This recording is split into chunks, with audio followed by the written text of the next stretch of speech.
Great walkthrough day for us today. Energy's high. Guys are excited about this opportunity. Coaches too. So, got to finish our preparation. You guys have heard me say that the last couple of weeks. The last 48 hours is an area we can be better at. Important that we finish it the right way. First road game, so all the little things are certainly going to matter. Communication is going to be really critical, in particular on the offensive side of the ball. So things that we're working and need to be ready for when we get there. Don't have an update on the quarterback status right now. Joe's gotten some work here during the course of the week. We'll find out more tomorrow with him, but some of the other guys that maybe you didn't see last week, anticipate most of those guys being able to play, though, when we get down to Gainesville. Austin. Coach, what's Juwan Mitchell's status for Saturday? Will he be back? He's been able to be with us out on the grass a little bit this week. We'll see where he's at when we get through tomorrow, and then be able to determine where he's going to be. Yes. Josh, Florida's obviously really good in press man coverage, very physical. How are your guys, your receivers, in that against that kind of coverage? Long, athletic.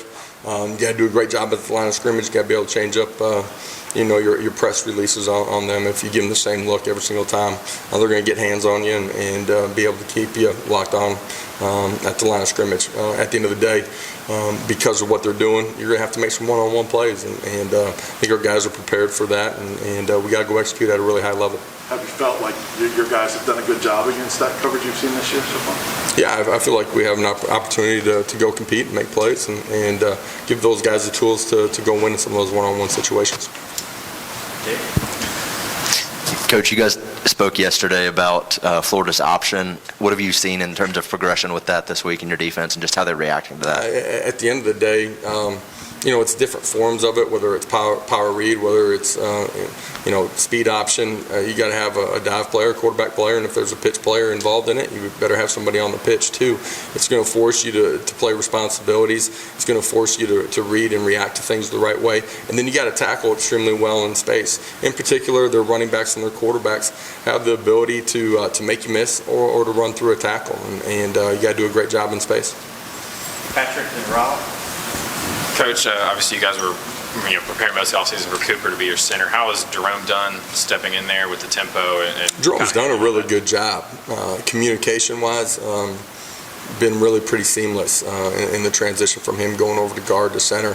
Because he's your starting guard, the number of actual center reps is not as high as if he was just the two center when he stepped in.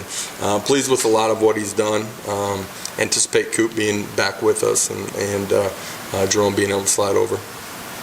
Coach, do you feel like you have a number one receiver on this team, and do you care in your philosophy? Is it okay if it's by committee? I'd like to have three guys that we feel are number one, or four or five. We have great trust in the guys that are out there competing. Cedric's done a really good job at times. Javante, Bayless has played both outside and inside. All those guys are going to have to be able to make plays. Ben? Just what have you seen from the defensive line under Rodney since the spring, and just how comforting is it for you to look across the field and see that guy with that resume coaching your D-line? Rodney does a great job on and off the field for us. He's changed the culture inside of that room. The style of how he plays subtly different than what they were used to a year ago. Fundamentals and techniques, those guys have continued to grow.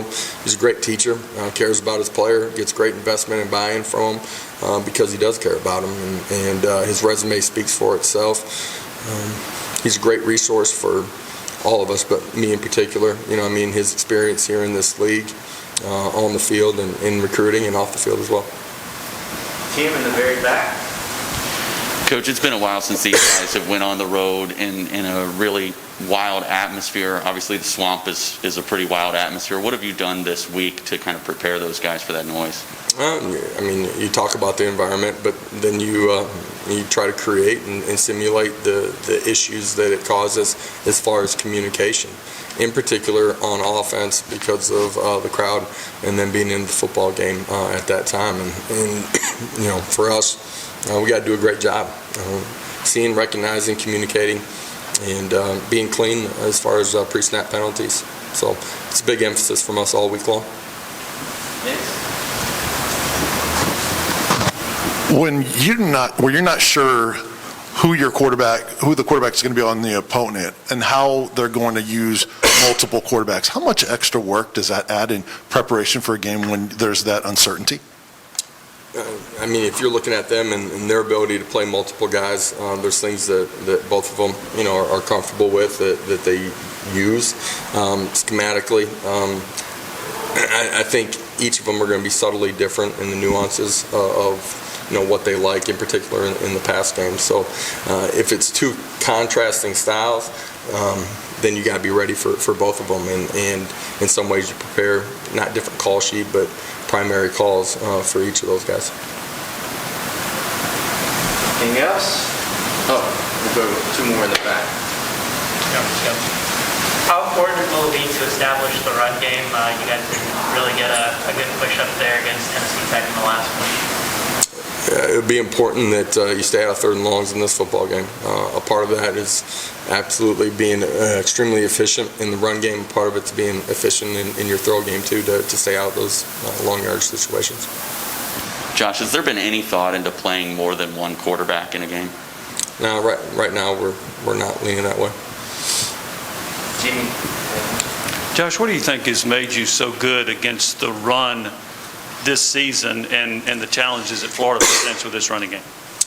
Starts with gap integrity, first of all. First, second, third levels all being in sync. That eliminates big plays. The ability for your front seven to change and to store at the line of scrimmage. Those are absolutely critical, and you've seen certain personnel do a great job of that throughout the course of the first 3 weeks. In Florida's run game? Really good. They're big, strong, physical up front. They, with the quarterback run game, they have the ability to play 11 on 11 and make the numbers right. You got to be disciplined with, their power read, their speed option. I mean, all of those ways that they force you to have a dive quarterback and pitch play. Thanks, everyone. Thanks, guys.